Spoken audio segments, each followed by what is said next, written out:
જય શ્રી કૃષ્ણ ફ્રેન્ડ્સ, રોટલી શાક ખાઈને કંટાળો આવ્યો હોય તો ચલો આજે બનાવીએ મસ્ત ટેસ્ટી હેલ્ધી લેટ્યુસ રેપ. સો એને માટે જોઈશે લેટ્યુસ, કાંદા ટામેટા, સાલસા માટે ટામેટા, કાંદા, લીલા મરચા, કેપ્સિકમ ને કોથમીરને એકદમ બરાબર ક્રશ કરી કાઢવાના. પછી એમાં મીઠું, મરી, થોડીક સાકર, લીંબુનો રસ અને લાલ મરચું મિક્સ કરી દઈશું. મસ્ત સાલસા બને. આપણને જોઈશે રાજમા બીન્સ બાફેલા અને એને પાછા આ રીતે મેશ કરી કાઢવાના છે ને મેશ કરીને એમાં થોડું ટાકો સિઝનિંગ, લાલ મરચું અને સેજ અમસ્તું મીઠું લેવાનું છે. સો મસ્ત આપણા અહીંયા હેલ્ધી બીન્સ તૈયાર થઈ જાય. જો તમને જોઈએ તો વઘારમાં સેજ અમસ્તું લસણ પણ નાખી શકો છો. ચીઝ, ઓલિવ્સ અને હેલોપિનો અને લેટ્યુસ તો જરૂરી છે. સો આ એકદમ મસ્ત રેપ બનશે.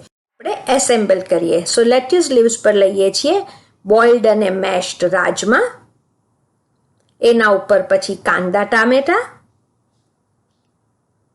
ખાવાની મજા આવે અને આમાં બધું આપણને મળી રહે છે પોષણ.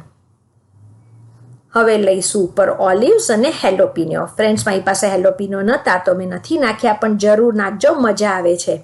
ઉપર સાલસા સોસ તમને જેટલો જોઈએ એ પ્રમાણે લેવાનો. તમારી ચોઈસની ચીઝ. અહીંયા મેં મેક્સિકન ચીઝ લીધી છે. બનાવવા માટે હંકડ જોઈએ છે.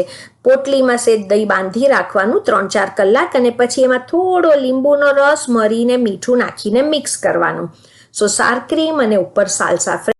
સાર ક્રીમ જરૂરથી બનાવજો, એનાથી ટેસ્ટ બહુ જ ફાઇન લાગે છે. હવે એને આપણે ફોલ્ડ કરી લઈએ. જરા ફોલ્ડ કરો ત્યારે ટાઈટ ફોલ્ડ કરજો અને બટર પેપર પર કે ફોઇલથી એને બાંધી દો એટલે જરા બરાબર થોડીક વાર ટાઈટ થઈ જાય. અને ટાઈટ ફોલ્ડ કરજો ફ્રેન્ડ્સ, એટલે ખાતા પણ ફાવે. હવે અહીંયા મેં ટાઈટ ફોલ્ડ કરી કાઢ્યો છે અને જ્યારે ખાઓ ત્યારે વચ્ચે કટ કરજો. એટલો ટેસ્ટી લાગે છે કે વાત ન પૂછો. તમે આનો પહેલાં લુક જુઓ.